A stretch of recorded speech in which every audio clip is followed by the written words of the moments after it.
नमस्कार, खबरों की रफ्तार लगातार न्यूज बुलेटिन में आप सभी का स्वागत है। जुड़ते हैं दिन भर की तमाम खबरों को देखने के लिए किशनगढ़ से द अजय मेरू एक्सप्रेस संवाददाता इंद्रजीत सिंह उबाना के। दफ्तरों में साहब नहीं, खाली कुर्सी खारी पंखे की हवा। किशनगढ़ के सरकारी दफ्तरों में लापरवाही का आलम इस कदर हावी है कि सरकार और अफसरों के आदेश उनके लिए कोई मायने नहीं रखते हैं। भले ही इस लापरवाही का असर उनके ऊपर हो या न हो, लेकिन देश की प्रगति पर इसका दुष्प्रभाव जरूर पड़ रहा है। विभाग को भी बिजली बिल का फटका लगा रहा है। विद्युत विभाग के सरकारी दफ्तर में शुक्रवार को साहबों की खाली पड़ी कुर्सियों पर अपनी रफ्तार से बिजली का पंखा हवा करते नजर आया। शायद सरकारी नौकरशाही ने लापरवाही को उसकी चरम तक पहुंचाने की कसम खा ली है, तभी तो उन पर अपने उच्चाधिकारियों के आदेश का असर भी नहीं होता। सरकार के बिजली की बर्बादी रोकने के अभियान को झटका देने में वे पूर्णतः अपना योगदान देते नजर आते हैं। एक और जहां बड़ी संख्या में ग्रामीण और शहर की बाहरी बस्तियों में रहने वाले सैकड़ों परिवार बदन झुलसा देने वाली गर्मी में बिना बिजली पंखा आदि के रहने को मजबूर है, वहीं सरकारी दफ्तरों में बिजली की बर्बादी का आलम किसी से छिपा नहीं है। भले ही सरकारी कर्मचारियों की इस लापरवाही से उनकी सेहत पर कोई फर्क नहीं पड़ता, विभाग को जरूर बिजली के बिल का झटका लगता है।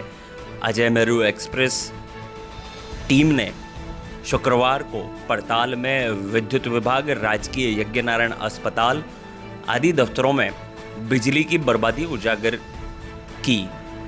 अस्पताल के आपातकालीन कक्ष, ओपीडी पंजीकरण कक्ष, विद्युत विभाग के अधिकारी की खाली पड़ी कुर्सी पर बिजली के बल्ब और पंखे व्यस्त चलते नजर आए।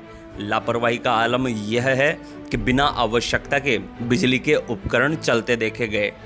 जब तक हम सब देश की संपत्ति को अपनी संपत्ति मानकर और राष्ट्रहित को सर्वोपरि मानने का जज्बा पैदा नहीं करेंगे, तब तक लापरवाही के कारण देश विकास की दौड़ में पिछड़ता रहेगा और सरकारी दफ्तरों में भी बेवजह बिजली का फटका लगता रहेगा। ज़रूरतमंद बिजली आपूर्ति के लिए तरसते रहेंगे। बिजली की बर्बादी करने वालों पर भी कार्रवाई जरूर होनी चाहिए। जिस प्रकार से किशनगढ़ में आए दिन बिजली आंख मिचौली कर रही है, सरकार को इस मुद्दे पे, इस भीषण गर्मी में मैं ध्यान आकर्षित करना चाहता हूँ। और विशेषकर से जो विद्युत कर्मचारी हैं वो बिजली का मिसयूज कर रहे हैं। ग्रामीण क्षेत्र में किसानों के हाल बेहाल है। मैं कोरोना के इस काल में किसानों सहित निम्न व मध्यम वर्गीय परिवारों की बिजली माफ करने की सरकार को निवेदन पहले भी कर चुका हूँ।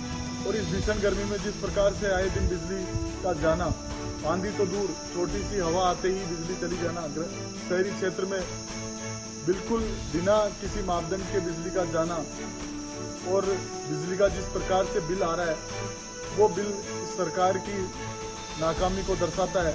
और निश्चित रूप से ये विद्युत कर्मचारियों को चेतावनी वाली खबर आज बनेगी, जिससे बिजली का जो मिसयूज ये कर्मचारी कर रहे हैं, ग्रामीण क्षेत्र सहित शहरी क्षेत्रों में जिस प्रकार से बिजली इस भीषण गर्मी में जा रही है, तो मैं मानता हूँ सरकार इस कारण से इस बिजली के इस मुद्दे पे ध्यान देगी और निश्चित रूप से आने वाले समय में हमारे आमजन को इस बिजली के जो कष्ट हो रहा है उससे राहत मिलेगी, ऐसी आशा है। देखिए, जहाँ सरकार एक और नारा दे रही है बिजली बचाओ पानी बचाओ, वहीं उनके अधिकारी, उनके विभाग के अधिकारियों ने इस नारे की जो अवहेलना कर रहे हैं। अभी आप देख रहे हैं यहाँ पे कि शहर में बिजली कटौती मन मर्जी से काट रहे हैं। इतनी जनता परेशान है कि इस बिजली का कोई टाइम नहीं, पानी का कोई टाइम नहीं, पानी आता नहीं, 3 दिन बिजली आती नहीं, 2 दिन, मतलब हल्के से बादल मंडर लगते हैं, बिजली काट देते हैं। वहीं आप अभी देख रहे हैं इस विभाग में कि अधिकारी अपने रूम में बैठे नहीं है, वहीं उसके रूम में पंखे, कूलर, एसियाँ,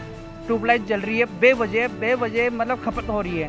और शहर में आज सुबह से बिजली को लेकर लोग काफ़ी परेशान हैं। मैं तो काफ़ी बार कह चुका हूँ, आज भी आपके माध्यम से कहना चाह रहा हूँ, इस सरकार का उद्देश्य सिर्फ ये है कि आमजन को कैसे परेशान किया जाए, आमजन कैसे परेशान हो।